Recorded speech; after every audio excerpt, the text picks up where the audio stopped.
Imana iravuga muri hadisi ivuga iti nateguriye abagaragu banjye beza ikijisho ritarabona, icy'ugutwi kutarumva, n'icy'umutima utaratekereza. Ni ibintu by'ibitangaza gusa. Imana ikakubwira iti ushatse wareba n'iri jambo Imana yavuze iti fala ta'lamu nafsun ma ukhfiya lahum min qurrati ayun. Nafsi z'abantu ntabwo zizi ibyo zahishiwe mu bintu bishimisha ku munsi w'imperuka kwazagira amahirwe mu kubona ijoro. Iyo umuntu ageze mu busaza bari nandi makuru abatangiye myaka 40 50, ubuzima butangira kubundi, ibibazo bigatangira kuba ibindi. Mu ijuru ntabwo ari uko bimeze rero. Ni ubusore, ni ubuzima butagira n'iherezo, n'inema zidacika.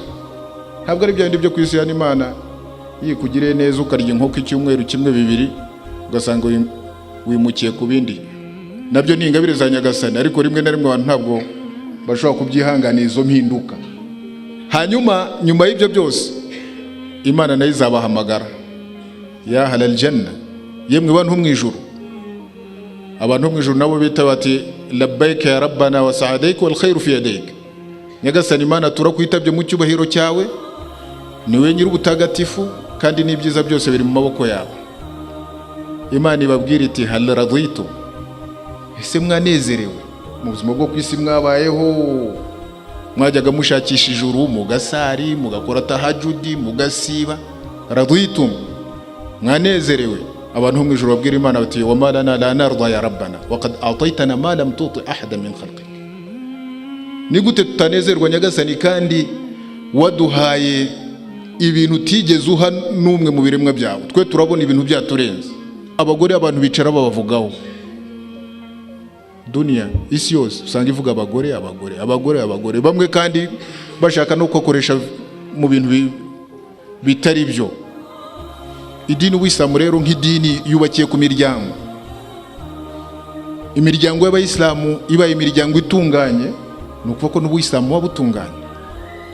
Ariko imiryango y'Abayisilamu imeze nk'iyubakiye ku misenyi, nka kumwe tubona ukabona abantu twambaye ingofero n'amakanzu, amajilbabu, ariko ninjoro ingumi zirara zivuga mu mago.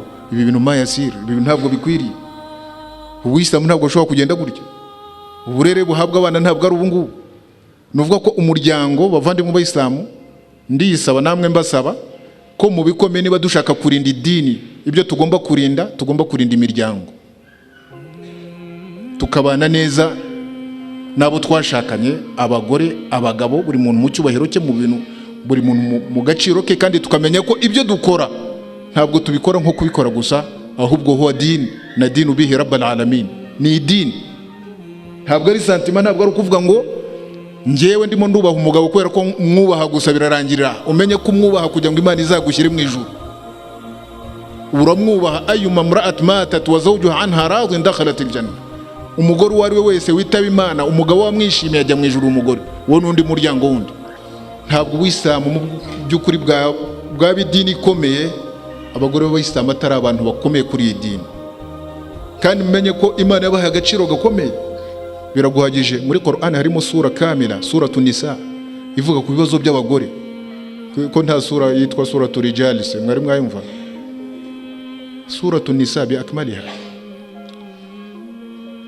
Imana yatanze ingero ku bagore b'indashyikirwa bakoze amasengesho mu rwego rwo hejuru. Iki kintu mugomba kugihagararaho. Abantu benshi muri iki gihe ushaka icyo ari cyo cyose kinyuza mu bagore, bana, kandi rimwe na rimwe akakinyuza mu bagore bavuga ngo kuko mujye mureba bariya Abayisilamu buriya usanga badahohotera abagore, usanga bariya abagore bafite amahoro, usanga bariya abagore bari mu mudendezo. Njye ibyo mbabwira sinshidikanya nanabirahirira. Umugore mu Buyisilamu afite agaciro, afite n'umwanya. N'uwatekereza ko azabona agaciro kandi hanze y'Ubuyisilamu, uwo yarangiye. Agaciro umugore mu ntimuzarebe ibyo abantu b'Abayisilamu nk'uko tuvuga. Usanga umuntu ashobora gukora ukabona araguhohoteye, akwimye uburenganzira bwawe, azabazwa na Nyagasani subhanahu wa ta'ala. Ntagufata nk'uko yakagombye kugufata. Yaba ari amafunguro yabona ku ishida, yaba ari umwambaro ukumva urimo urarira buri munsi, ugasanga nk'umugore w'umuyisilamu ari kuvuga ati uyu mugabo maranye nawe imyaka 25 ati wallahi mumbariza kuva twabana sinzi n'umwitero hayi fadhiha. Undi ugasanga arakubwira ati uyu muntu tubanye nawe imyaka ingana irye, mubaze ko ni intebe yicayeho azaho yavuye, kikaba kibaye problem. Niyo mpamvu rero mbabwira abavandimwe b'Islam ari abagabo bahagaraye ku nshingano zabo zuzuye, ariko n'abagore b'Islam dukundire bashingira iryinyo kurindi, bakomere kuri iyi dini, Nyagasana azabafashe cyane cyane ko aho idini ikomereye nahangaha, ugushikama kwanyu no gukomera kwanyu ku idini.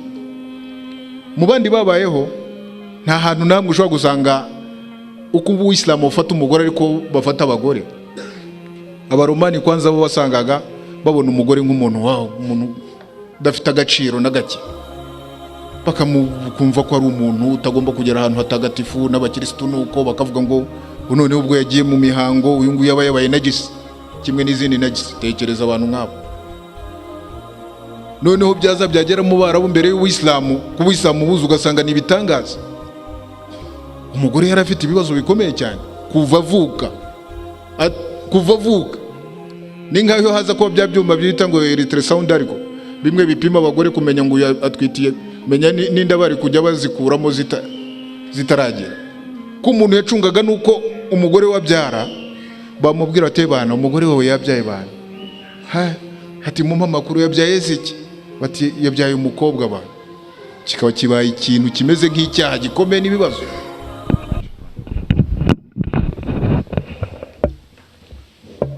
Assalamu alaikum warahmatullahi wabarakatuh. Bismillahir rahmanir rahim. Alhamdulillahi rabbil alamin.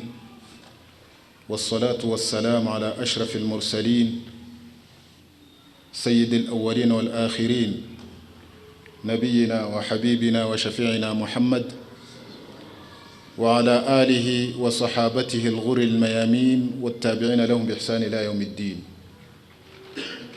ishimwe kuzo ni bya Allah subhanahu wa ta'ala, amahoro n'umugisha n'ibisakare ku mutware mu ntumwa zose n'abahanuzi, umwiza muwabanje n'abazaheruka, umukunzi wacu, umugaba wacu n'umucunguzi wacu Muhammad.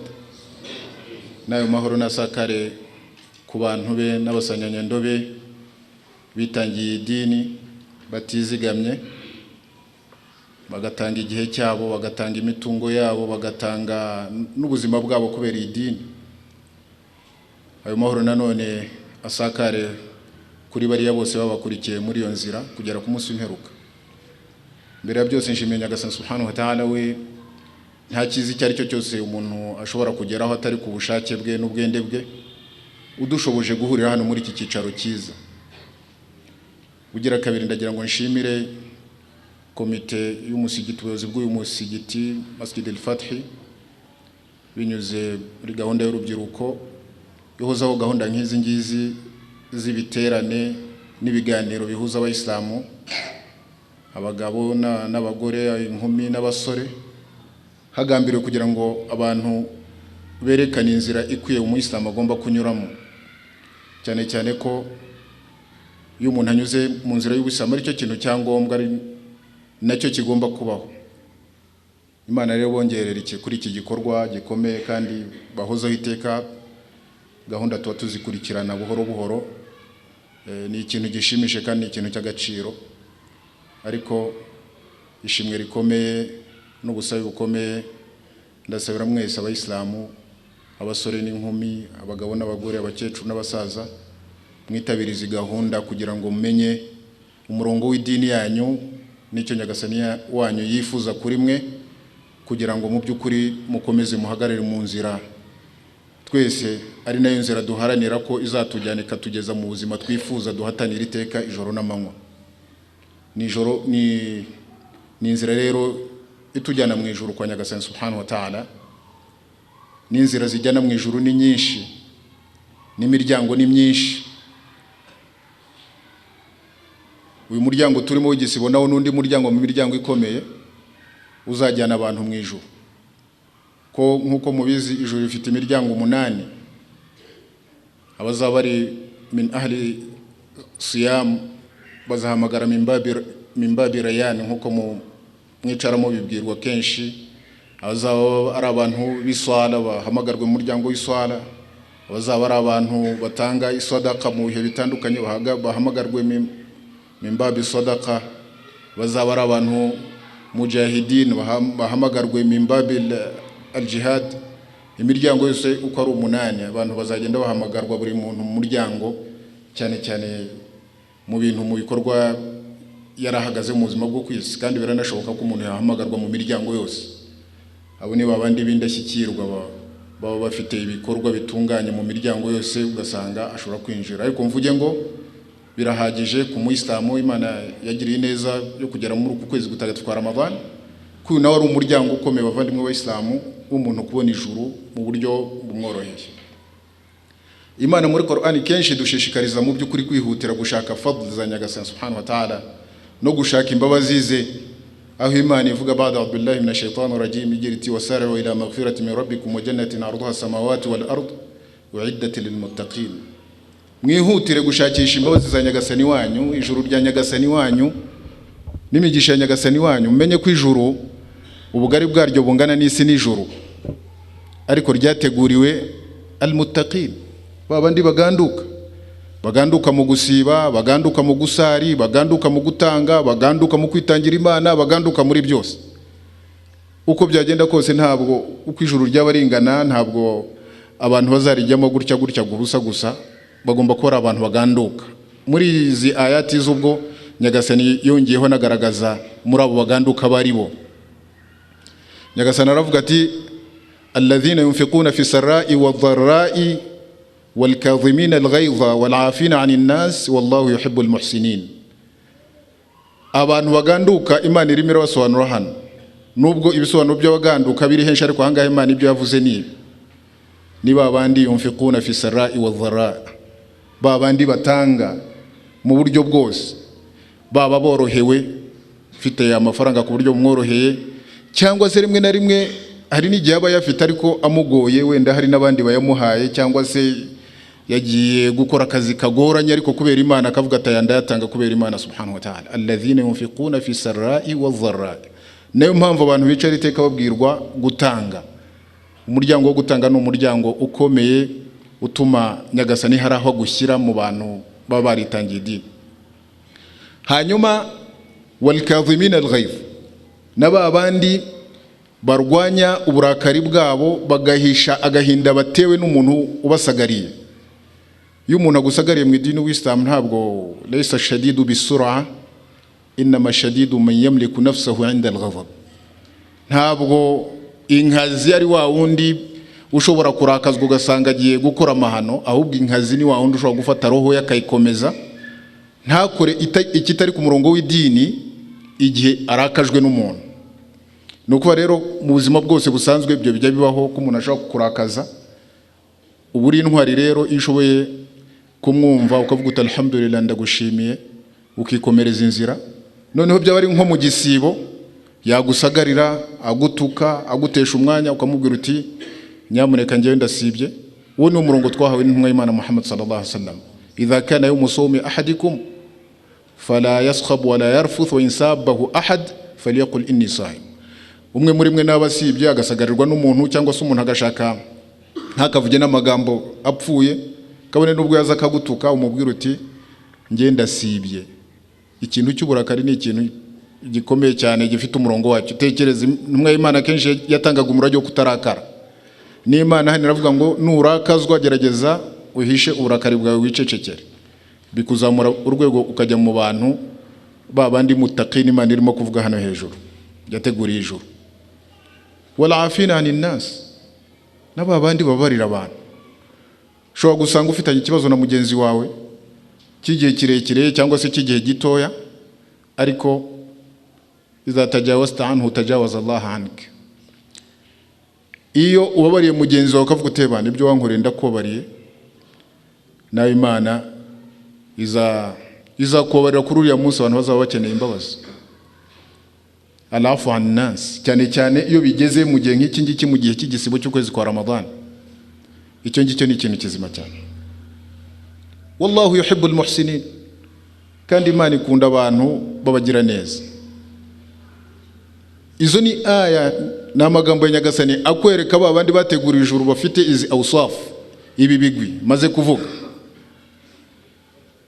Ariko ikindi bavandimwe b'Islam, burya no mu bantu baganduka Imana yese ko abagandukira Imana, yewe na babandi bagwa mu cyaha nabo nabagandukira Imana, ariko kuri kondisiyo yuko iyo baguye mu cyaha bicuza ku Mana subhanahu wa ta'ala. Walladhina idha fa'alu fahishatan aw zalamu anfusahum dhakaru Allah fastaghfaru li dhunubihim wa man yaghfiru dhunuba illa Allah wa lam yusiru ala ma fa'alu wa hum ya'lamun.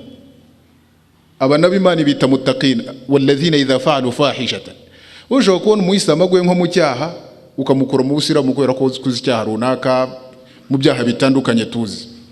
Niyo mpamvu abwira abantu ati mujye mugenda buhoro. We ntabwo ushobora gukura umuntu mu Islamu nta nubwo amukura ku rwego rwa takwa ngo kubera ko akoze ikintu runaka. N'Imana irabivuga hano, ushobora kugwa mu cyaha, walladhina idha fa'alu fahisha.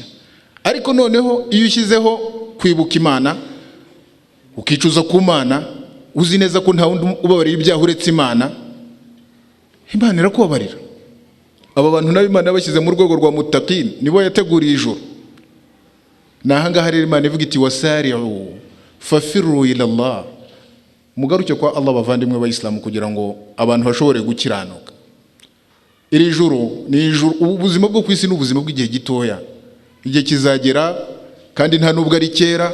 Buri umwe iyo urupfu rugeze burya inzira iba yatangiye kugendwa, igihe kiba cyageze. Kuyo wamaze gupfa mu mva yawe buri munsi bakwereka icyicaro cyawe mu ijuru cyangwa se mu muriro buri munsi. Ubwo ukicara noneho uvuga uti imperuka izagera ryari nicare muri iriya ntebe. Imana mu kugaragaza ubwiza bw'ijuru abantu dushakisha, muri hadith al-Qudsi Imana yaravuze iti a'adatu li'ibadi as-salihin ma la 'aynu ra'at wala udhunun sami'at wala khatara 'ala qalbi bashar faqra in shi'ta fala ta'lamu nafsun ma ukhfiya lahum min qurrati a'yun jazaan bima kanu ya'malun. Imana iravuga muri hadith ivuga iti nateguriye abagaragu banjye beza ikijisho ritarabona, icy'ugutwi kutarumva, n'icy'umutima utaratekereza. Ni ibintu by'ibitangaza gusa. Imana ikakubwira iti ushatse wareba n'iri jambo Imana yavuze iti fala ta'lamu nafsun ma ukhfiya lahum min qurrati a'yun. Nafsi z'abantu ntabwo zizi ibyo zahishiwe mu bintu bishimisha ku munsi w'imperuka kwazagira amahirwe mu kubona ijuru. Nayo mpamvu muri hadithi n'umwe Imana idha dakhala ahlul janna aljanna, abantu ho mu ijuru nimamara kwinjira mu ijuru, yunadi munadi, uhamagara zahamagara abwiti ya ahlal janna, yemwe bantu bo mu ijuru, inna lakum an tasihhu fala tasqamu abada. Icyicaro mujemo none ahangaha ni icyicaro cyo kugira ubuzima bwiza budafite malaria, budafite uburwayi ubwo ari bwo bwose, nta bicurane, nta sida, nta diabete, nta mutima, nta pressure. An tasihhu fala tasqamu abadan wa inna lakum an tahyu fala tamutu abadan wa inna lakum an tan'amu fala tab'asu abadan. Ijuru iki cyicaro mujemo ni icyicaro mugiye kubaho. Wa inna lakum an tashubbu fala tahramu abadan, mugiye kubaho muri abasore nta byo gusaza. Uko mwabagaho muri abasore niko mugiye kubaho hano, ndetse binarenze.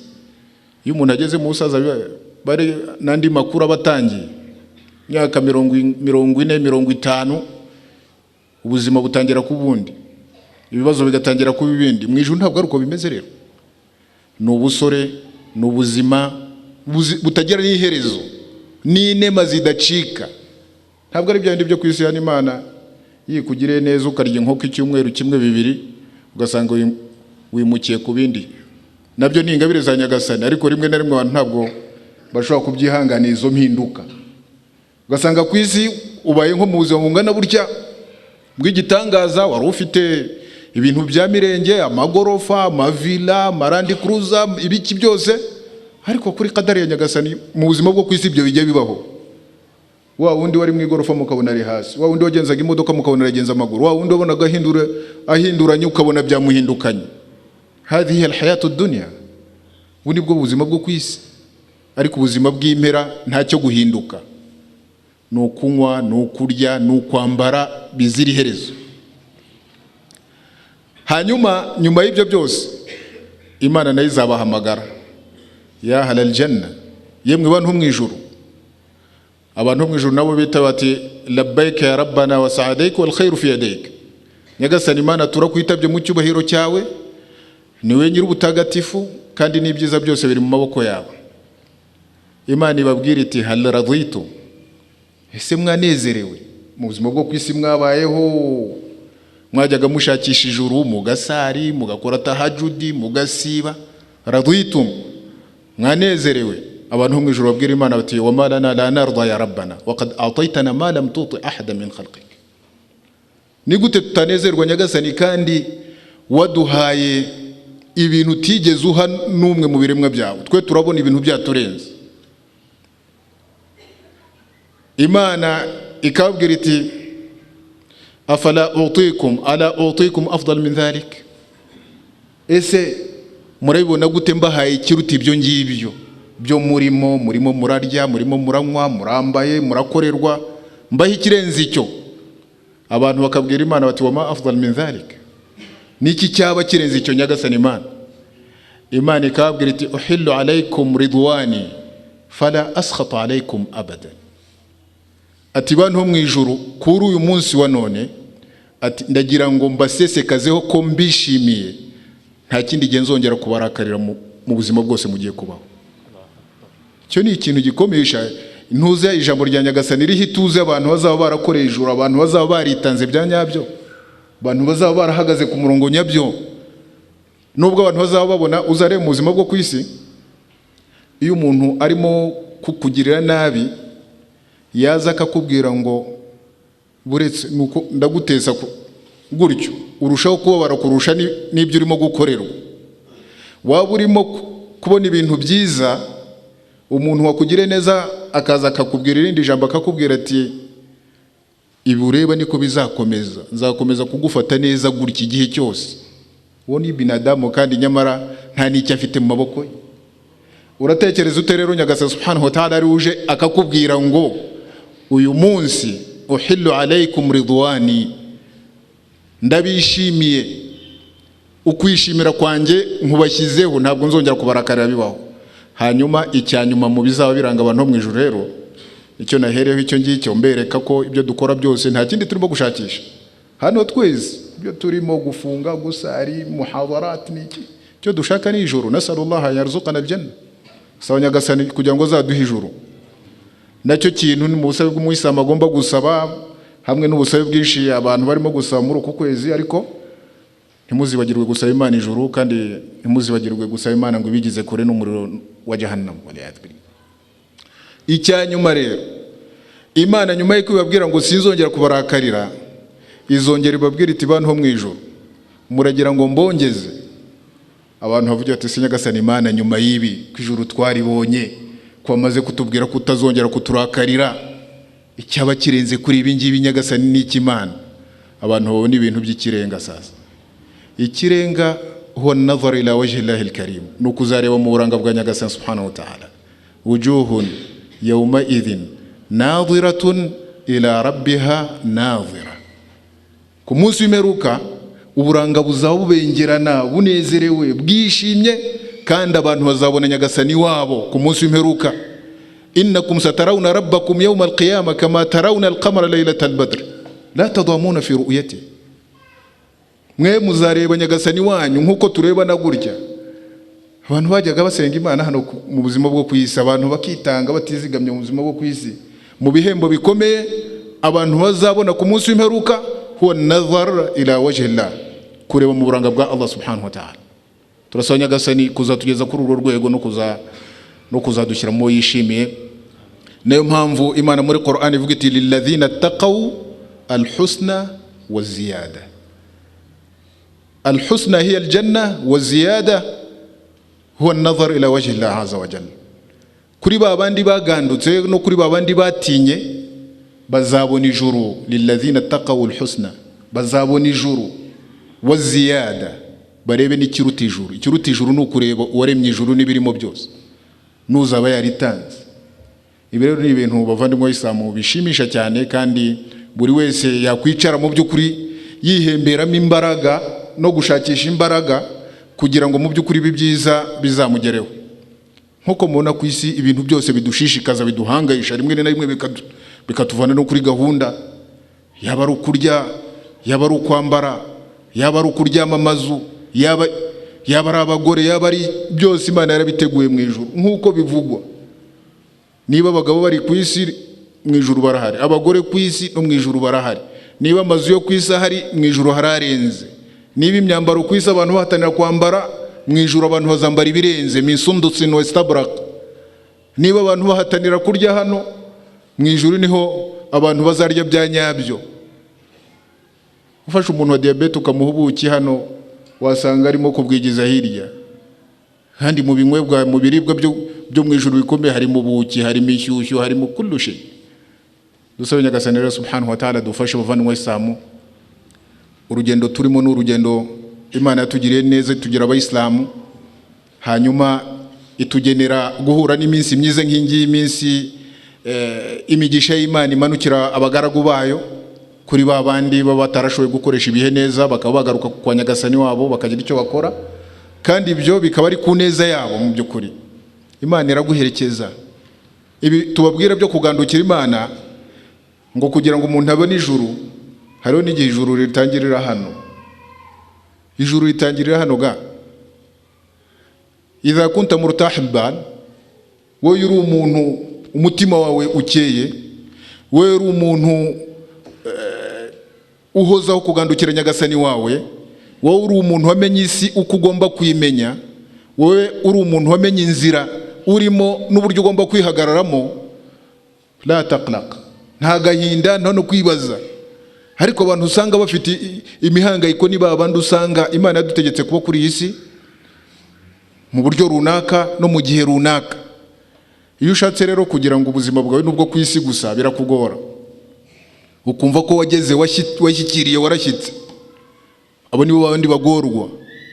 Iki isi cyagukoraho ukagira ngo ibintu byose biracitse, abangana bafite ibibazo. Ariko abantu multazimin, abantu muti'ina lillah azza wa jalla, abanga la khawfun alayhim. Imana irabaha, wa man yattaqillaha yaj'al lahu makhraja wa yarzuquhu min haythu la yahtasib wa man yatawakkal ala Allah fa huwa hasbuh.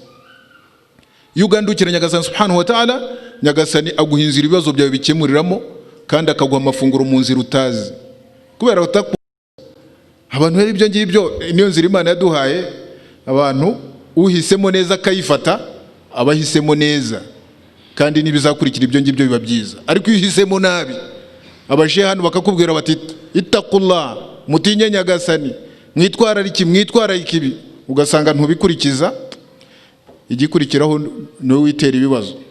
Ugasanga iteka ufite ibibazo, ugasanga iteka nta byishimo, ugasanga iteka ukagira ngo ubuzima bwarangiye.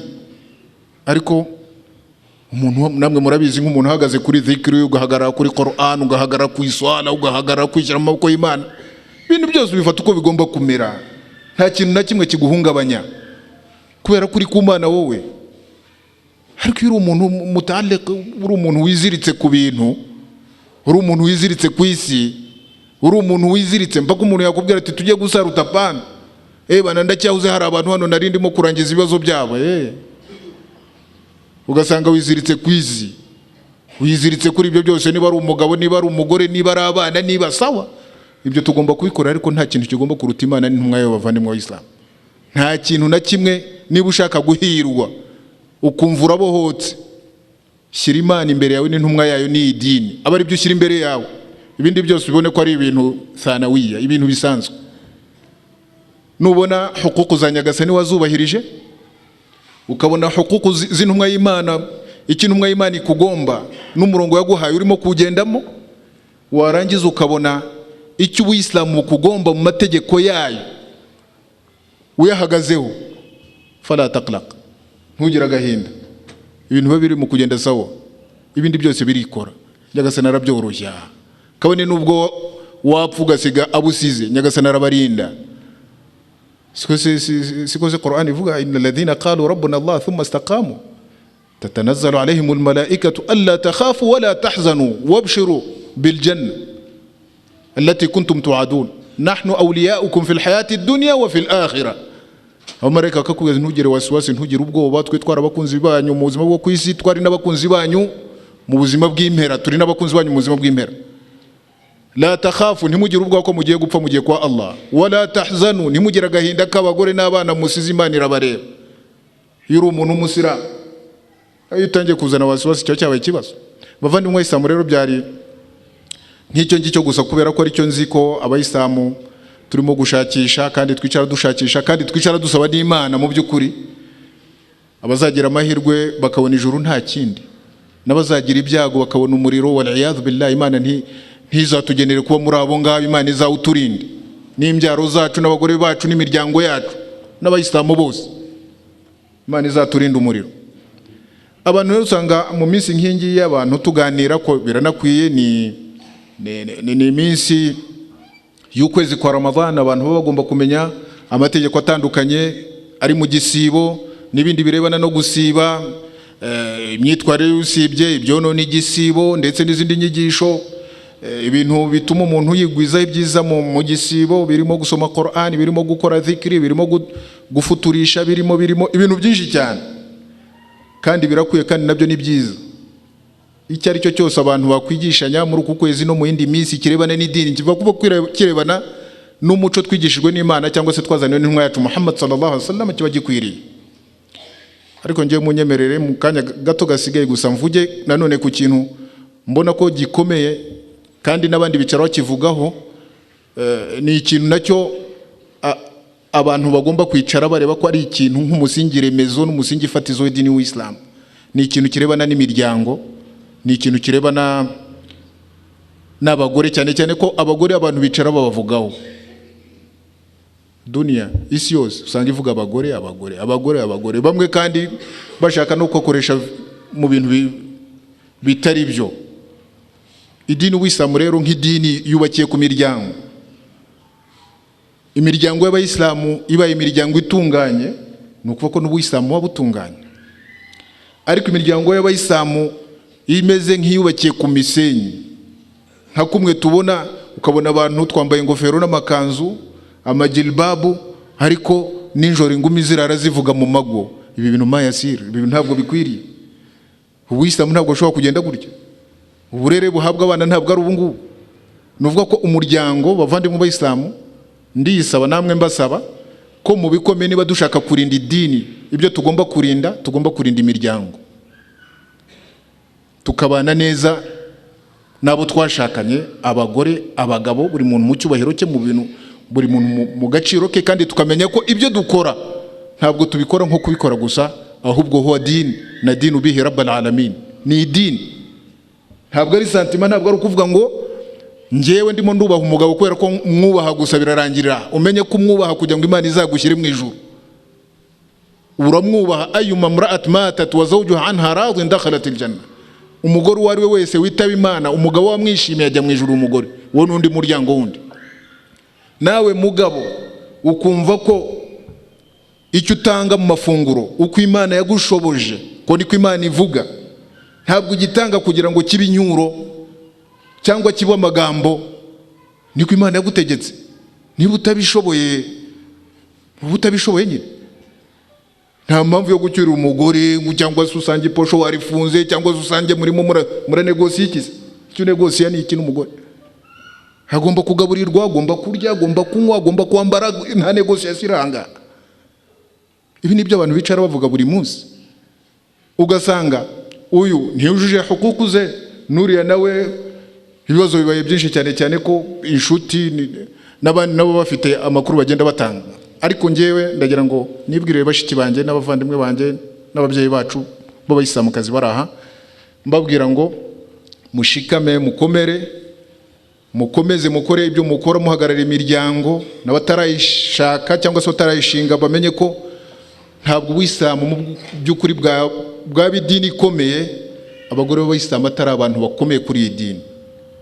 Kandi mumenye ko Imana yabahaye agaciro gakomeye, biraguhagije. Muri Qur'an harimo sura kamila, suratu Nisa, ivuga ku bibazo by'abagore, ko nta sura yitwa suratu rijali se mwari mwayumva? Suratu nisa bi akmaliha. Imana yatanze ingero ku bagore b'indashyikirwa bakoze amasengesho mu rwego rwo hejuru. Iki kintu mugomba kugihagararaho. Abantu benshi muri iki gihe ushaka icyo ari cyo cyose akinyuza mu bagore.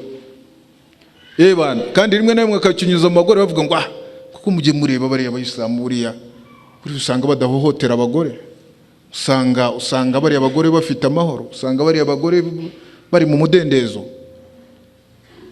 Ngiye ibyo mbabwira sinshidikanya nanabirahirira. Umugore mu Buyisilamu afite agaciro, afite n'umwanya. N'uwatekereza ko azabona agaciro kandi hanze y'Ubuyisilamu, uwo yarangiye.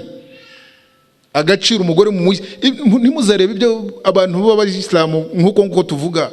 Usanga umuntu ashobora gukora ukabona araguhohoteye, akwimye uburenganzira bwawe, azabazwa na Nyagasani subhanahu wa ta'ala. Nta gufata nk'uko yakagombye kugufata. Yaba ari amafunguro yabona ku ishida, yaba ari umwambaro ukumva urimo urarira buri munsi, ugasanga nk'umugore umuyisilamu arakuvuga ati uyu mugabo maranye nawe imyaka 25, ati wallahi mumbariza kuva twabana sinzi n'umwitero, ibintu hayi fadhiha. Undi ugasanga arakubwira ati uyu muntu tubaye nyine imyaka ingana irye, mubaze ko ni intebe yicayeho azaho yavuye, kikaba kibaye problem. Niyo mpamvu rero mbabwira abavandimwe b'Abayisilamu ari abagabo bahagaraye ku nshingano zabo zuzuye, ariko n'abagore b'Abayisilamu dukundire, bashingira iryinyo kurindi, bakomere kuri iyi dini, Nyagasani azabafashe, cyane cyane ko aho idini ikomereye nahangaha, ugushikama kwanyu no gukomera kwanyu ku idini. Mu bandi babayeho nta hantu namwe ushobora gusanga uko Ubuyisilamu bufata umugore ariko bafata abagore. Abaromani kwanza bo basangaga babona umugore nk'umuntu umuntu udafite agaciro na gake, bakamukumva ko ari umuntu utagomba kugera ahantu hatagatifu, n'abakirisitu nuko bakavuga ngo noneho ubwo yagiye mu mihango uyu nguyu yabaye najisi kimwe n'izindi najisi. Tekereza abantu nk'abo. Noneho byaza byagera mu Barabu mbere y'Ubuyisilamu, ku Buyisilamu buzu ugasanga ni ibitangaza. Umugore yari afite ibibazo bikomeye cyane kuva avuka. Ni nkaho haza kuba bya byuma byita ngo ultrasound, ariko bimwe bipima abagore kumenya ngo atwitiye, menya ninda bari kujya bazikuramo zitaragera. Ko umuntu yacungaga nuko umugore wabyara bamubwira ati bana umugore wawe yabyaye bana, hati mu makuru yabyaye ziki, bati yabyaye umukobwa bana. Kikaba kibaye ikintu kimeze nk'icyaha gikomeye n'ibibazo. Nayo mpamvu Qur'ani yavuze kuri iki kintu, iravuga iti wa idha bushira ahaduhum bil untha dhalla wajhuhu musaddan wa huwa kadhim yatawara min alqawmi min su'i ma bushira bihi ayumsiku ala hunin am yadusu fi turab. Iyo umuntu bamubwiraga ngo umugore yibarutse umwana w'umukobwa, uburanga bwe bwahitaga bwirabura, akagira uburakari bwinshi cyane, akagira n'ikimwaro gikomeye, akagenda yihisha mu makaritsiye inyuma y'abantu ngo abantu batamubona. Ku kihe cyaha? Ngo umugore yabyaye umukobwa. Akagenda ari nako arimo gucura imigambi mibisha. Ayo musiku arahuna, uyu muntu mureke azabeho ariko musuzugure, mzamuteze, cyangwa yadusufi turab, cyangwa ngende mpite njya kumuhamba akiri muzima. Abarabu nuko babikoraga. Umwana w'umukobwa mbere yuko Ubuyisilamu buza, rimwe na rimwe yamugirira impuhwe atamuhamba, nyina akimuvana mu nda, akareka umwana yamara kugera nk'imyaka 2-3, akabwira nyina ati umwana mwuhagire tujye gusura base wabo. Akamwuhagira, bakamwambika, Isa akamujyana nk'ahantu hari ibyobo, amariba n'iki. Akabwira umwana ati urareba hariya, umwana akareba mu maskini, agahita mubiranduriramo. Shufu keshe kandi abantu babaga mu bintu by'ubujiji bukomeye cyane. Niyo mpamvu muri Qur'ani Imana ivuga iti wa idhal maw'udatu su'ilat bi ayi dhanbin qutilat. Imana hari umunsi izabaza bari abana bibibondo bapfaga gutya muri uburyo. Umubyeyi agafata umwana akagenda akamwica muri ubwo buryo. Yamara gukura nta burenganzira abaga afite bwo kuvuga ngo hari haki yo kuzungura afite kwa se. Niyo yabaga yarashatse nta mubare runaka wo gushaka wari uriho. Umuntu yaragendaga agashaka n'abagore 1000 lil idrar. Ntabwo ushobora kubana n'abagore 1000 musahil. Bamwe n'abahinzi, abandi n'aborora, abandi n'abagufurira bazi. Abantu bameze nk'abaje. Wapfa umugore nta burenganzira afite bwo kuvuga ngo samahani, nta burenganzira afite bwo kuvuga ngo nshobora kujya gushaka ahandi. Nkuko bazunguraga ingamiya bakazungura amazu n'imirima, niko bazunguraga n'abagore bakakujyana ku ngufu. Ibi bintu byose rero Imana yarabirebaga ibona ni dhulm ituruka iyo ngiyo. No kugeza hafi y'ubutumwa bw'intumwa y'Imana Muhammad sallallahu alaihi wasallam, Imana yohereza intumwa kugira ngo ize ihanaguriye dhulm ya mbere y'ubukafiri n'ubushirikina, dhulm ya kabiri abantu bakoreraga abandi, bakorera abagore. Imana iha agaciro abagore, Ubuislamu bugaha agaciro umwana w'umukobwa akivuka, nkuko intumwa y'Imana Muhammad sallallahu alaihi wasallam ivuga iti man kana lahu untha falam yaidha walam yahinha walam yuthir walada alayha adkhalahu Allahu aljanna.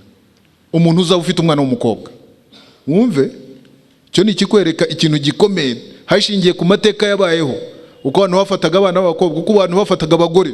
None mu Busilamu biranyuranye. Uzaba afite umwana w'umukobwa nta muhambe nkuko bahambaga bakiri bazima, nta namusuzuguze, nta namwandagaze, nta namurutisha abana be bandi b'abahungu, nta nabamurutisha. Imana izamwinjiza mu ijuru. Iri ni ijambo ry'intumwa y'Imana Muhammad sallallahu alaihi wasallam. Icyo ni icyambere, aracyari umwana mutoya w'umukobwa, ukamuha agaciro, ukamukunda, mbese ukamutetesha, ukanamurutisha nabo ngabo bandi. Ndetse si ukumurutisha nk'umurutisha, ariko ibyo byose ni ukubera iki? Ya mateka akaba afite umwihariko we. Igihembo cyawe ni ijuru.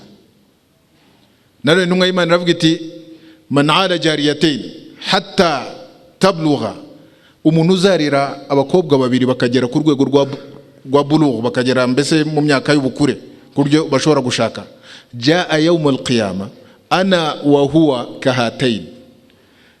Imana ni guha abakobwa babiri ukabarera ukabakuza, bwo bagashyingirwa cyangwa se ntibashyingirwe, gusa ukabarera bakarerwa neza.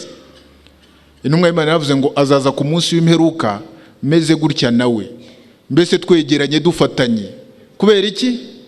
Agaciro ko gufata umwana w'umukobwa ukamufata neza. Aho yari umwana w'umukobwa. None yabaye umubyeyi ni ikindi kintu. Umubyeyi w'umugore mu idini w'Islamu ni umuntu ufite agaciro gakomeye cyane.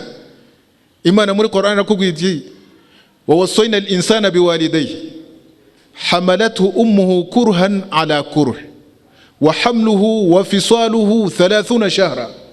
No mu yindi aya nanone Imana ikakubwira muri suratul Luqman wa wasayna al-insana biwalidayhi hamalathu ummuhu wahnan ala wahn wa fisaluhu fi amayn anishkur li wa liwalidayk ilayya al-masir. Imana iravuga iti umuntu twamugiriye inama yo kubanira neza ababyeyi be babiri no kubagirira neza. Hanyuma abo babyeyi Imana yajya kubasesengura no kubasobanura, igahera ku mubyeyi w'umugore, ntabwo ihera ku mugabo. Hamalat inakwereka impamvu ugomba guhera kuri nyoko. Impamvu hamalatu ummuhu wahn, nyoko yaragutwise. Nanone izo ni ingorane, hejuru y'ingorane zo kukonsa, kugutwita no kukonsa amezi 30, wa hamluhu wa fisaluhu 30 shahra, amezi 30. Ahangaha gutwita no konsa murumva mukora amezi 30, kandi ubusanzwe gutwita n'amezi 9 no konsa n'imyaka 2, amezi 28 wabiteranya ukabona bibaye 30 nabingahe birarenze. Ariko hano Imana ivuze amezi 30 kubera ko Sayyidina Ali radhiallahu anhu n'abamenyi bacukumbuyemo ko bishoboka ko umugore ashobora kubyara mu mezi 6. Wa hamluhu wa fisaluhu 30 shahra, konsa imyaka 2 no gutwita amezi 6. Babandi rero rimwe na rimwe agira atya akabona umugore wabyaye mu mezi 6 ukabona arasaze, ngo bangu namna gani, ngo hivi hakuna kuaminiana sasa. Nuko ibintu bimeze, nuko ibintu biba bimeze. Nukuvuga rero Imana yahereye ku mudamu kubera ko ari we muntu uhura n'ingorane nyinshi. Ariko mutekereze n'ahantu Imana ivuga nanone ati wa qada rabbuka alla ta'budu illa iyyahu wa bil walidayni ihsana. Ababyeyi babiri, Imana ivuze ababyeyi babiri, burya umuntu uze hejuru n'umugore, nkuko byagaragaye muri ziriya sura. Intumwa y'Imana yabisesengura ivuga iti umuntu yaraje ku ntumwa y'Imana aramubwira ati ya Rasulullah man ahaqqu an-nas bi husni sahabati, Ntumwa y'Imana ninde muntu nagira neza kurusha abandi? Ntumwa y'Imana aravuga iti ummuka. Arongera ati thumma man, ati ummuka. Arongera ati thumma man, ati ummuka. Kubwa kandi ati naso. Undi nanone araza ati man abar ya Rasulullah, ninde nakubaha? Intumwa y'Imana iti ummuka. Ati thumma man, ati ummuka. Ati thumma man, ummuka. Kubwa kandi ati noneho naso. None se niba Imana, intumwa y'Imana, mubyeyi w'Umuislamu, yaraguha agaciro kangana gutya, ikakurutisha umugabo, ikakurutisha uwo mwashakanye inshuro 3, ninde wundi uzakuzamura agaciro kangana gutya? Kandi ibyo ukora Imana ikabigushyira ku minzani ko ni urugamba, niyo jihad, urugamba rwo kurera abantu no gutegurira abantu bazafasha idini. Icyo ni ikintu gikomeye. Aho ngaho urabona ko umubyeyi aba ari umuntu wubashywe ufite agaciro mu idini w'Islam. Ngira ngo birazwi ko uramutse unyuranyeje ukubiri na nyoko ukamurakaza, bibaye shughuli zindi bana. Niyo waba wari umusinzi ngo urumubwiriza butumwa, sinzi ngo uri mujahidina, iryo juru kuribona birakugoye kubera umubyeyi wawe warakaje. Abantu rero dufatiraho n'umwanya tubwira abakiri batoya, yewe n'abakuze bafite ababyeyi babo, bafite ba nyina, bafite nabaze, khudbalako. Abantu mubarebe, mubafashe, mubabe bugufi, muborohereze mu buzima, kugira ngo namwe Nyagasani azaborohereze mu buzima no mu bundi buzima muzabakurikira. Nanone umugore w'Umuislamukazi aho afite agaciro yari umugore, noneho ni umugore. Hariya yarafite agaciro nk'umwana ukivuka, hano afite agaciro nk'umubyeyi, noneho amaze no gushaka. Iyo umugore amaje gushaka mu Buislamu ari umuntu ufite agaciro. Imana yatanze itegeko, ntabwo ari ukuvuga ngo ni ubushake kubagabura, ni itegeko nkuko dusari, nkuko dufunga, nkuko tujya Maka. Imana yavuze ngo washiruhunna bil ma'ruf, mubane n'abagore banyu ku neza no ku mahoro. Ntabwo ari rwaserera mu ngo. Ibi byose ni ibyo kugira ngo babyumve ko ari ko Imana yabitegetse. Abagabo bagomba kubana neza abagore babo. Intumwa y'Imana ijya ivuga iti fastausu bin nisa'i khaira, mubane n'abagore banyu ku neza, mubagirire neza, mubagirire impuhwe, mubagirire imbabazi. Nayo intumwa y'Imana iravuga iti khairukum li nisa'i li ahlihi wa ana khairukum li ahli. Umwiza muri mwe ni wa wundi ubana neza n'uwo bashakanye, nanjye mwese mbarusha kubana neza nabo nashakanye nabo. Intumwa y'Imana yongera iravuga iti akmalul mu'minina imanan ahsanuhum khuluqan wa khiyarukum li ahli. Umuntu ufite imani yuzuye mubemera Imana ni wa wundi ufite imico myiza. Nanone mubeza muri mwe, abeza muri mwe ni babandi beza ku bagore babo. Udashobora kubana n'umugore wawe neza, umugore wawe ukamugira impuhwe, ukagira imbabazi, ukamufasha, ini burimo kunyuranya n'idini n'umurongo w'idini w'Islam. N'umugore agomba kubyumva gutyo ko umugabo agomba kugufasha kugira ngo umve agaciro kawe. Ntabwo agomba kugutererana, nta nubwo agomba kukugayisha, nta nubwo agomba kukwandagaza, nta nubwo agomba kugutaranga. Ba bandi mubona bagenda batarangaza, ba bandi bataza no mu byicaro by'idini ngo bigisha. Tofanya nini? Umuntu ashaka no kuza ngo yumve umurongo w'idini, dore ko umuntu abana n'umugore, dore bigenda bitya. Hazi kandi ibyo umuntu akora, yaba ari umugabo yaba ari umugore, ukumva ko ari idini, ukumva ko ari idini.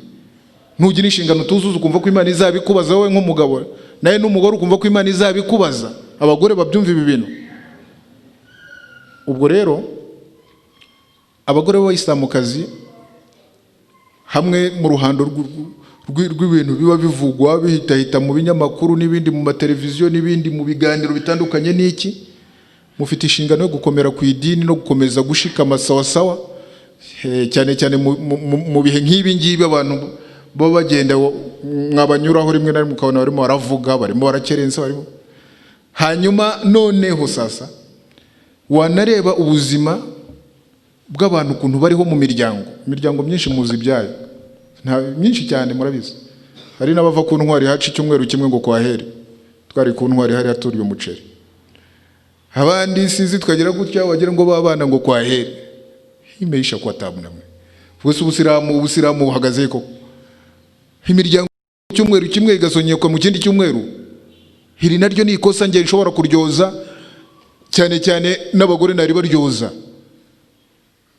Musiramu uteganya ko uyu umuntu agiye gushaka umugore nk'uko umugabo afite inshingano zo kukureba no kukwiga no kukugenzura, nawe muislamukazi ufite inshingano zo kugenzura no kureba no guperereza mpaka ukamenya aho ugiye.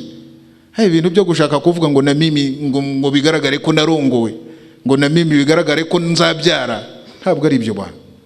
Ubyaye se utazashobora kurera cyangwa ukanyura mu kibuga utazicaramo n'iminsi 2, byaba bikumara iki? Ntugushishoza mukareba.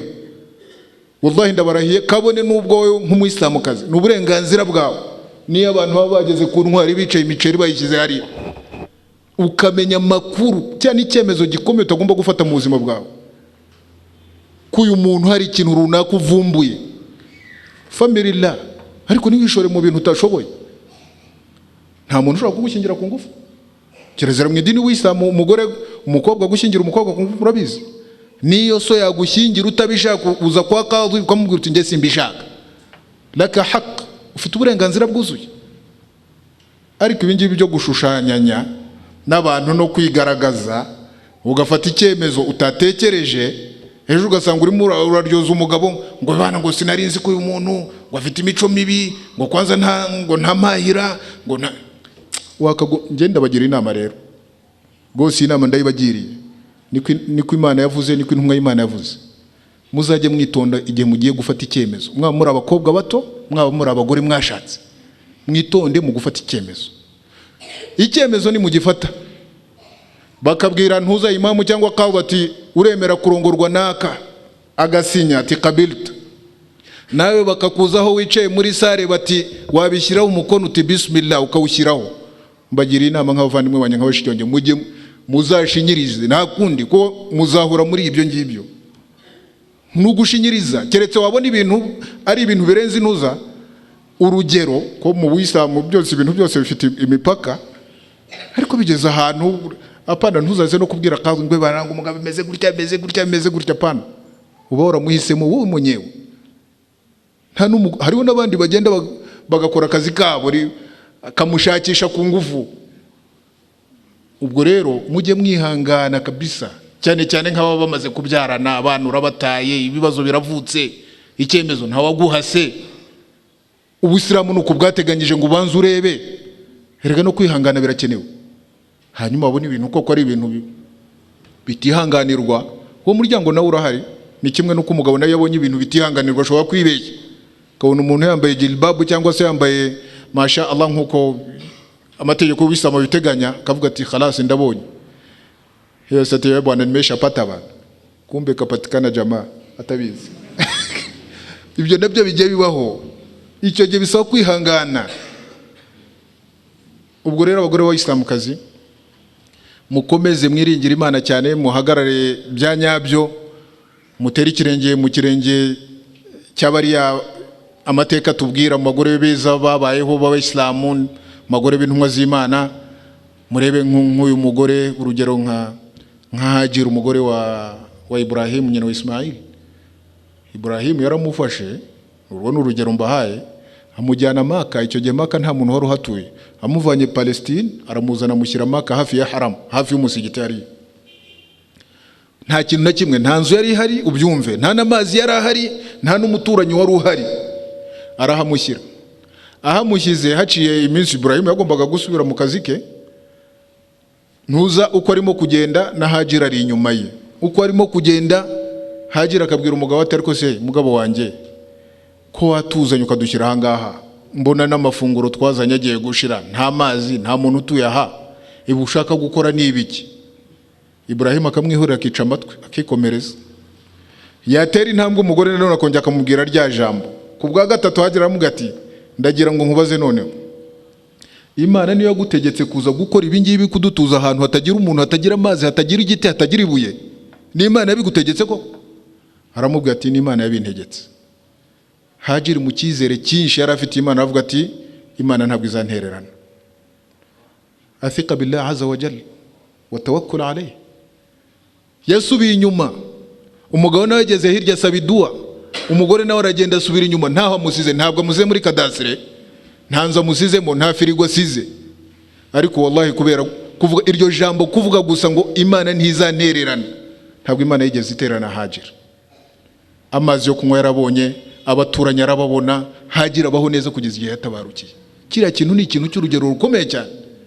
None ahangaha abagore b'Abayisilamu hari igihe aza akakubwira ibitangaza, alhamdulillah ufite aho uryama, alhamdulillah ufite abaturanyi wasaba amazi, alhamdulillah wenda umugabo yagusigiye na 5 urimo uravuza induru, ubwo se nk'uriya basigiye nta n'amazi yasigiwe. Icy'ingenzi ni ukutabeshyanya no kutagondozanya, ukamenya n'ubushobozi bw'umugabo wawe uko bungana, ubundi ukiringira Imana, ukajara gahunda z'urugo rwawe, ukihangana kandi ugasaba Imana iteka, mukajya musaba Imana, Imana nirangiza ibibazo by'abantu. Uko byagenda kose ntabwo umugabo wawe ashobora kurangiza ibibazo uko bitekereza, ukareba n'ubushobozi bwe.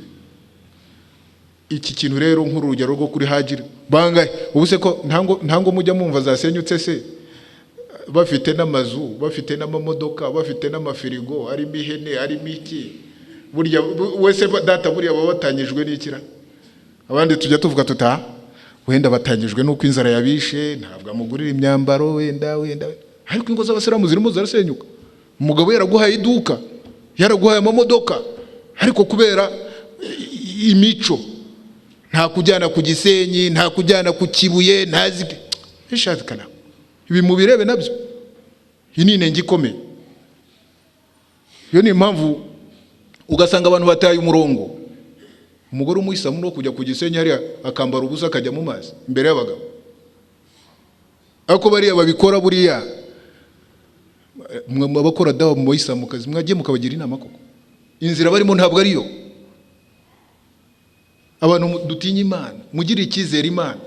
Reba nyina wa ntuzo wa Isa alayhi salam, wa Musa.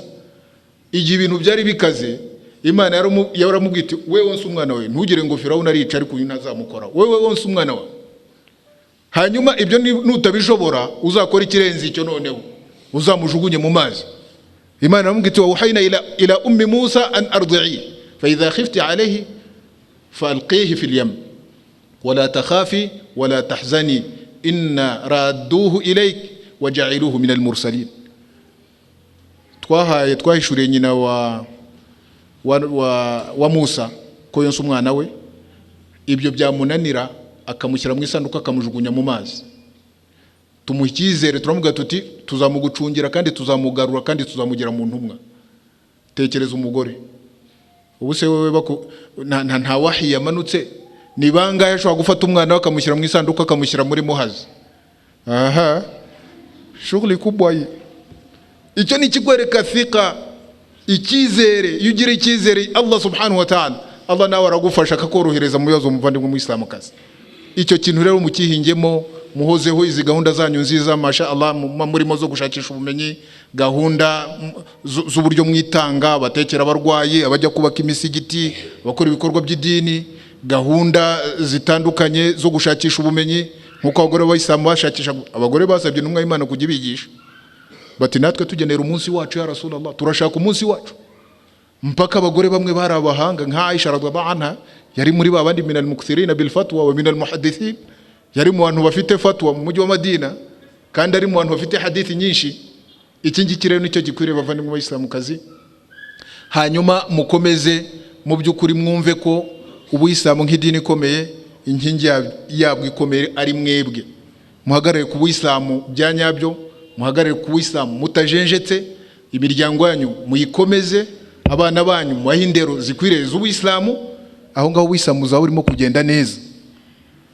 Ariko nibibaho ko umubyeyi umugabo arabyuka akagenda, nawe n'umugore cyangwa se nk'umuyisilamukazi uragiye, abana ntabwo uzi niba bagiye gusari, ntuzi niba bagiye ku ishuri, ntuzi niba bariye, ntuzi niba banyweye, ni taksiri iyo ngiyo. Muhagarare bya nyabyo, mwuzuze inshingano zanyu, kandi rwose ibihembo byanyu ku Mana birahanitse. Ibihembo byanyu ku Mana birahanitse. Cyo nicyo mbabwiye, nicyo mukora no muri uku kwezi gutagatifu kwa Ramadan, nkuko abantu barimo gushakisha imigisha. Imitima yanyu mukomeze muyeze nkuko n'ubundi musanzwe muyeze. Icyo mukora cyose, cyaba ari gutegura amafunguro, cyaba ari kwakira abashyitsi, cyaba mugishyire mu bitabo byo muzajya kubona ku Mana imbere y'Uwiteka subhanahu wa ta'ala. mu ncamake rero nibyo nagira ngo Imana yanshoje kuganira namwe kuri uyu munsi. Wenda Imana izongera ingirire neza n'ubuntu binyuze kuri komite y'aba basore n'ubuyobozi bw'umusigiti wa hanga Al-Fath. Nzongere mpure namwe mu bindi biganiro, kandi Nyagasani nkuko yangiriye ubuntu ni neza yo kwicara namwe muri aka kanya muri ingoro. Mu by'ukuri ndamusaba ko twese azatugirira neza, akatwicaza mu ngoro ye mu ijuru rya Firdausi yo hejuru. Amahoro n'umugisha bisakare ku ntumwa yacu Muhammad n'abantu be n'abasanyanyendo be.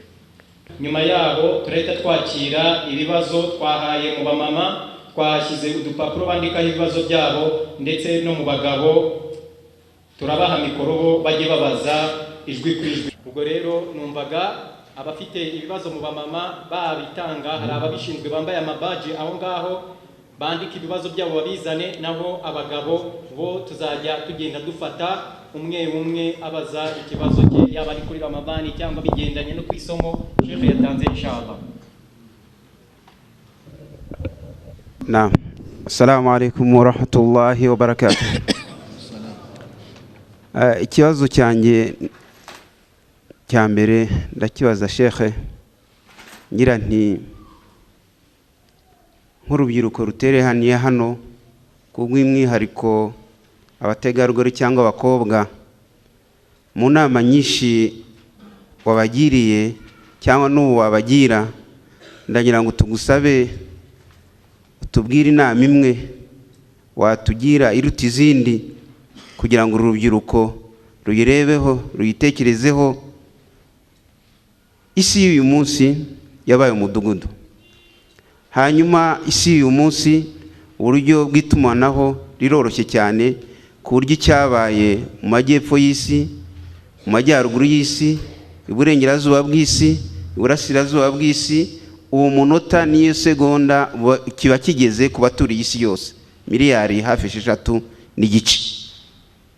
Ni iyihe nama Sheikh wagira urubyiruko, cyane cyane abategarugori, ku byo bigaragara ku isi, ku isegonda imwe, ku munota umwe, akenshi biba ari ubwononyi buganisha urubyiruko, ku mwihariko abategarugori cyangwa abakobwa, ahantu habi cyane. Murakoze.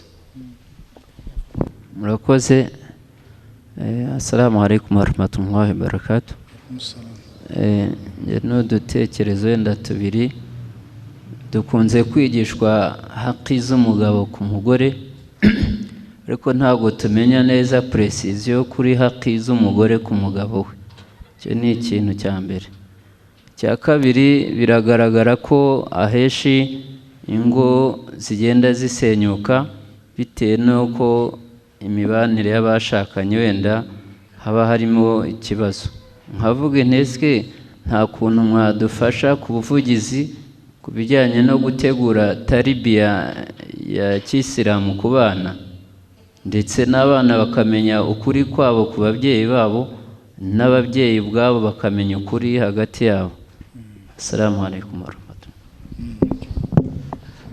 Reka mbanze subiza ibyo ngibyo bibiri,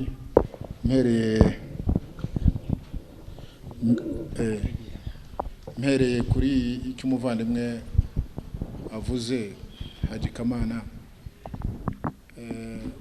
Inama mbona nagira abayisilamukazi, kandi burya ikibereye abayisilamukazi kiba kibereye n'abayisilamu, n'ikibereye abayisilamu kiba kibereye abayisilamukazi, kubera ko Imana abayisilamukazi ni bashiki b'abagabo.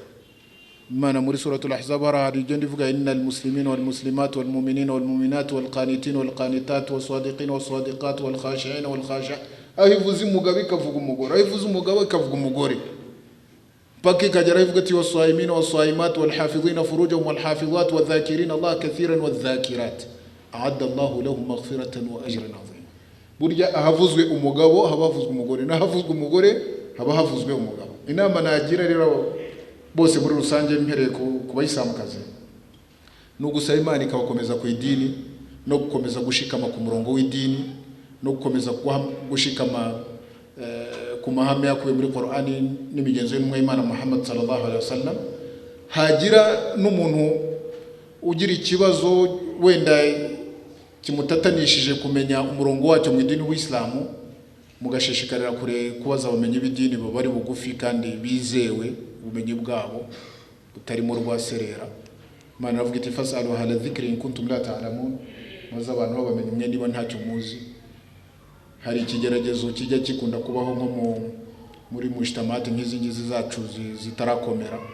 Umuntu wari wese ugasanga abantu barabaza uwari wese, upfa kuba ufite ikanzu n'ingofero, ufite n'ubwanwa, ushobora no gusoma Qur'an, tayari wamaze kuba sheikh. Wari wese akaza sheikh nakubazaga. Ntabwo ari uko ibintu bigenda bwana. Ibi bintu nabyo wisa mugomba kumenya, ntabwo ari buri muntu wese ubazwa. Ntabwo ari buri muntu wese ubazwa. Habazwa abantu bafite ubumenyi bw'idini. Nayo mpamvu Said ibn al-Musayyib yajyaga avuga ati inna hadha al-ilma din fanzuru amman ta'khudhuna minhu dinakum. Ubumenyi abantu bashakisha nibwo dini nyirizina, nibwo butuma mu Abayisilamu mujye mureba bo mufataho Ubuisilamu bwanyu.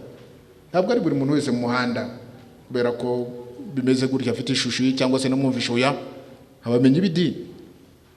Hanyuma abantu dutinya Imana twitwararike na cyane cyane nko mu minsi y'ingi y'igisibo cy'ukwezi kwa Ramadan. Hari abantu ugira gutyo kumva gutelefoniye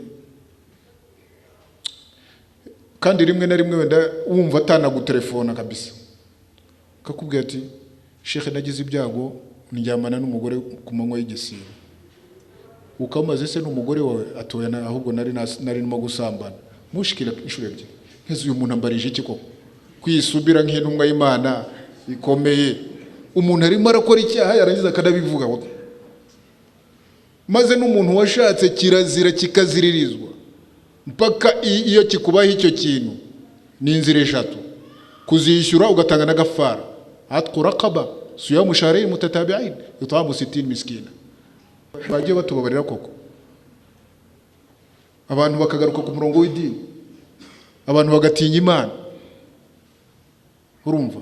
Icyo ni cyo dusaba mu by'ukuri, abantu gutinya Imana no kubaha Imana, kandi n'abantu mu by'ukuri kugerageza kumenya ko n'inzira gusa turimo ariko Imana izatubaza. Abandi ukumva bafite ibintu byinshi cyane ariko nta kibazo. Ariko abayisilamukazi n'abayisilamu muri rusange musaba Imana twese idushikamishe ku idini. Ari intumwa y'Imana yajyaga isaba Imana kugira ngo ishikamishe ku idini. Ni intumwa y'Imana. Foma baruka twebwe se tudafite icyo dufite tugeranyije n'intumwa y'Imana. Twe tugomba gusaba Imana kugira ngo idushikamishe ku idini. Hanyuma n'ikindi, hariho n'ibingibi byateye by'inkoranyango, imbuga nkoranyambaga. Ureba abantu ukuntu barimo gutererana amagambo, ukibaza umumenyi n'umunyeshuri bikagushobera. Ahubwo we nk'umuntu ufite gake mu bumenyi wababwira uti dore uko ibintu bimeze, nawe ukumva azanyibye. Sasa iki nacyo ni ikibazo. Mujye mureba abantu mubaza idini yanyu, niba ari n'ibitekerezo erega mujye mwirinda no gusakaza ikintu udafitiye gihamya. Usakaje ikintu kitari mu Buyisilamu ngo nubona ubutumwa bwanjye ubugeze ku bantu 10, ubutumwa se buri miki? Buri miki? Abantu dutinya Imana bwana. Iki kintu cyo mbona Sheikh Suleiman. Hanyuma umuvandimwe yavuze ati twe twumva iteka, twumva uburenganzira bw'abagabo, uburenganzira bw'abagabo bagomba gufata abagore, bagomba. Ni byiza cyane umuvandimwe ikibazo yabajije. Umugore haki ya mbere ni ukuguha haki yawe icyatumye mushakana, nta kondisiyo, nta kuzana ibi, nta kunyura hirya, nta kunyura hirya. Iyo ni ya mbere. Kandi akakubaha, akanakumvira, agahakikisha ko numureba unezerwa ukamwenyura ukishima. So ni haki z'abagabo nazo. Uretse ko nawe biba bikeneye ubwo hari icyo bimusaba kirebana no kwitunganya n'isuku, ariko icyo ni ikintu mushtaraka. Ntuvuge ngo umugore ni ugomba kwambara neza yitunganye, uza n'ibintu biriho intuza amakara. Bintu nawe ugomba kuba uri smart kwanza. No mu muco w'intumwa y'Imana ko umuntu w'umugabo ugomba kuba ari smart, ndetse ukisiga n'utuvuta nibuta na twatundi tw'uduparufe dutoya, ko budufite ushyira mu ikanzu yawe, ushyira mu ishati yawe, bikagaragara ko umuntu smart, uko bikeneye mu Islam. Hanyuma waba utari mu rugo akirinda karinda n'ibyo wamusigiye, ubwo ni uburenganzira. Ku kibazo kirebana rero na tarbiya ku bana b'abakobwa, icyo numva ari ni ikintu gishaka gutegurwa, ni ikintu kitari igikorwa cy'iminsi 2-3, ariko nacyo kirakenewe. Ntekereza ndumva mu bihe byashize abantu bari baratangiye gahunda yo gushyiraho nk'ibyicaro bihuza abashaka kurongora cyane cyane kugira ngo babahugure mu mibanire hagati y'abashakanye, urugendo bagiye gutangira ni gute, ahamanuka ahazamuka, inshingano, mwitware mute mu gihe cy'ibibazo.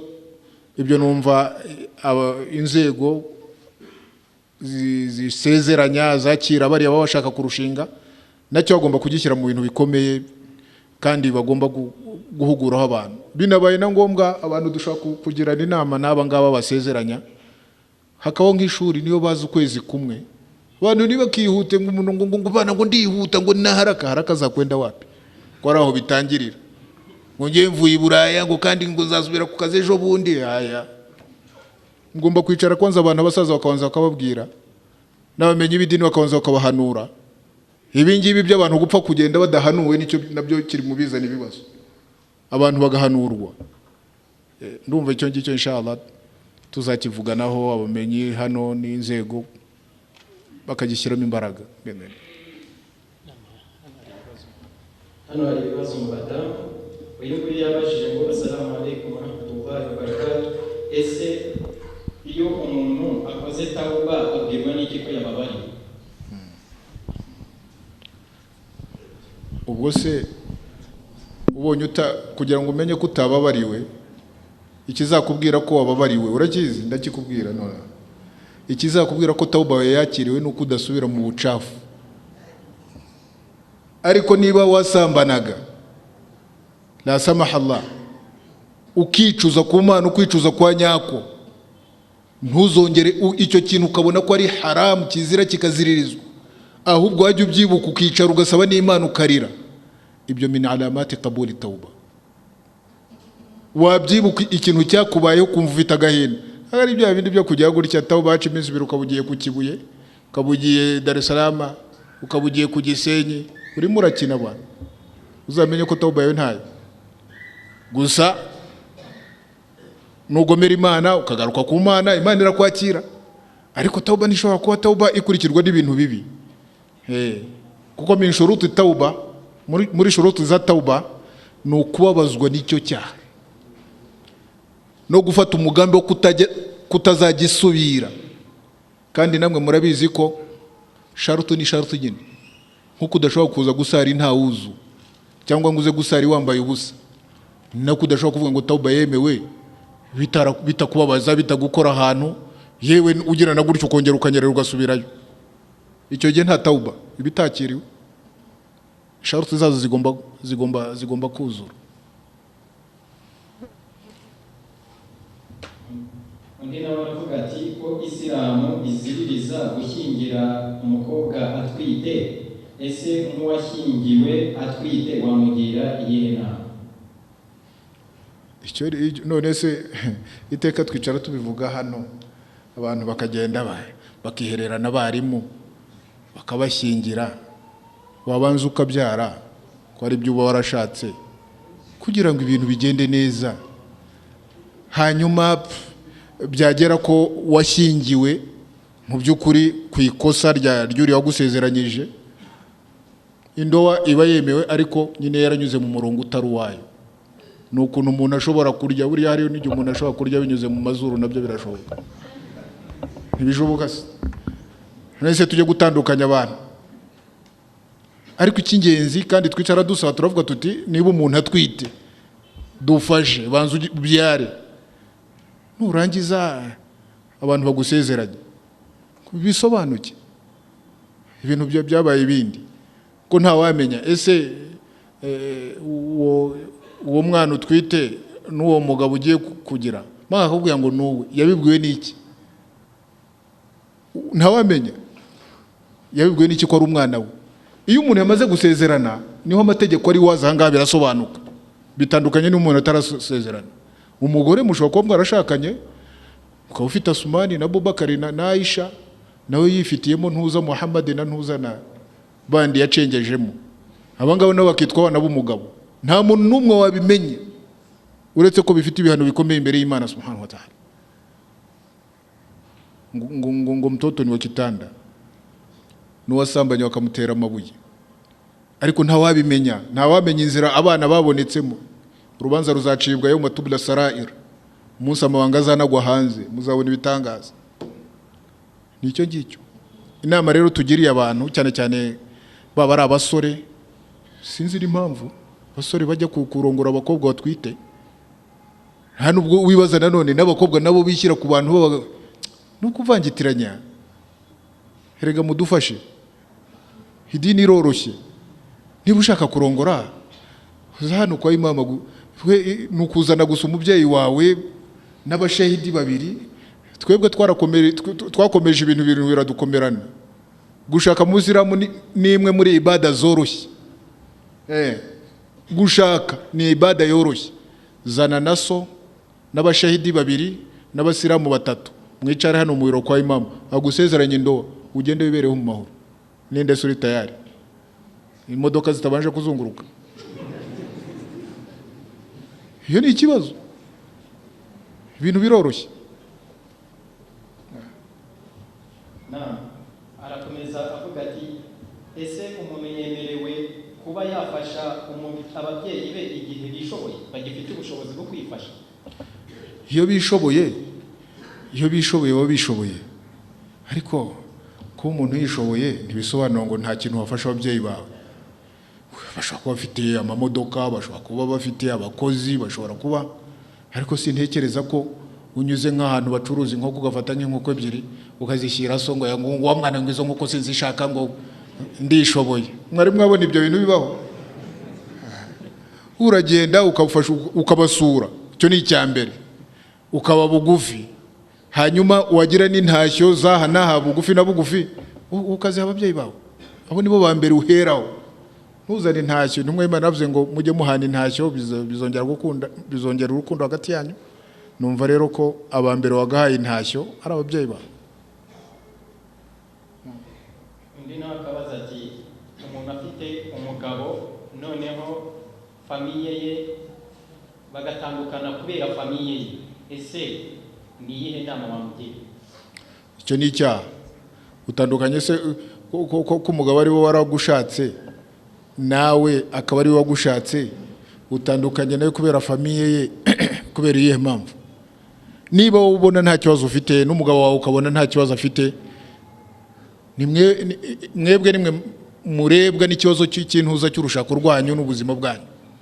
Sintekereza ko famiye icyo gihe icyo ubugiye gukora, niba uri umugabo akirukana umugore ngo kugira ngo ashimishe umuryango, bashiki be n'abakuru be n'abagutyo, abanyuranyije n'intuza.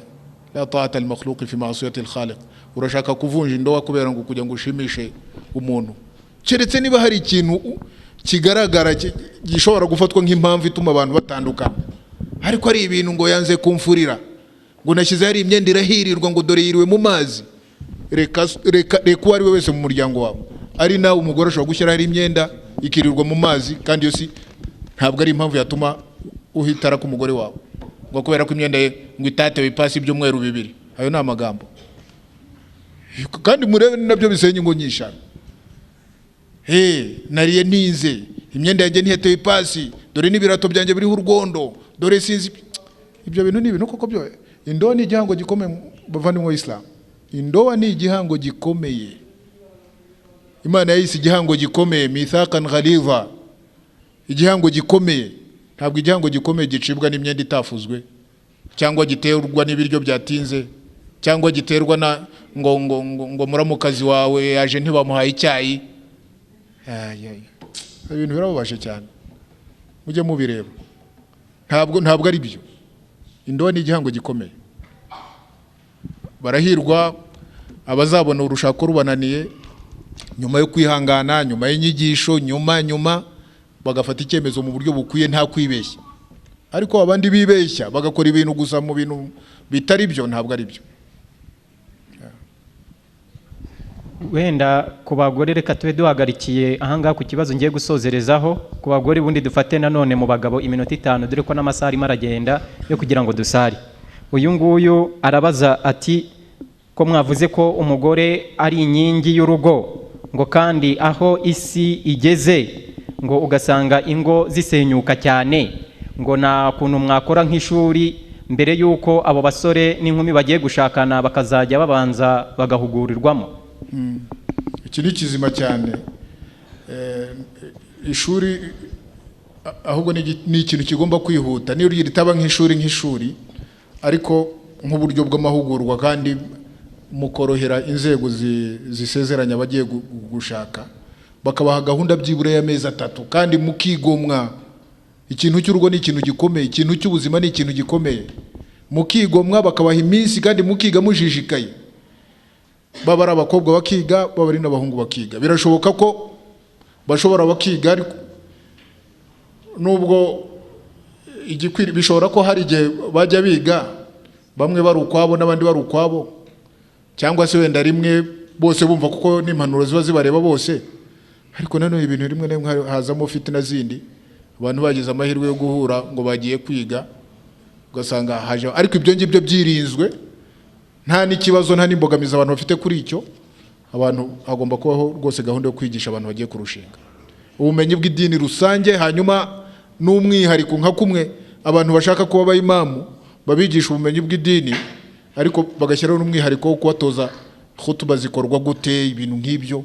Sasa nk'abasore n'inkumi bashaka kurushinga nabo bakigishwa ibyo bigishwa, ariko cyane cyane by'umwihariko amategeko yihariye y'imiryango, uburyo umugore abaho, uburyo umugabo abaho, uburyo ibibazo mu miryango biza, impamvu zabyo, inzira abantu banyuramo kugira ngo bisohokemo, uburyo bwo kubyara, uburyo bwo konsa, uburyo bwa nafakat, uburyo bwa mawarith, mu ncamake, kugira ngo abantu ntibitane ba mwana.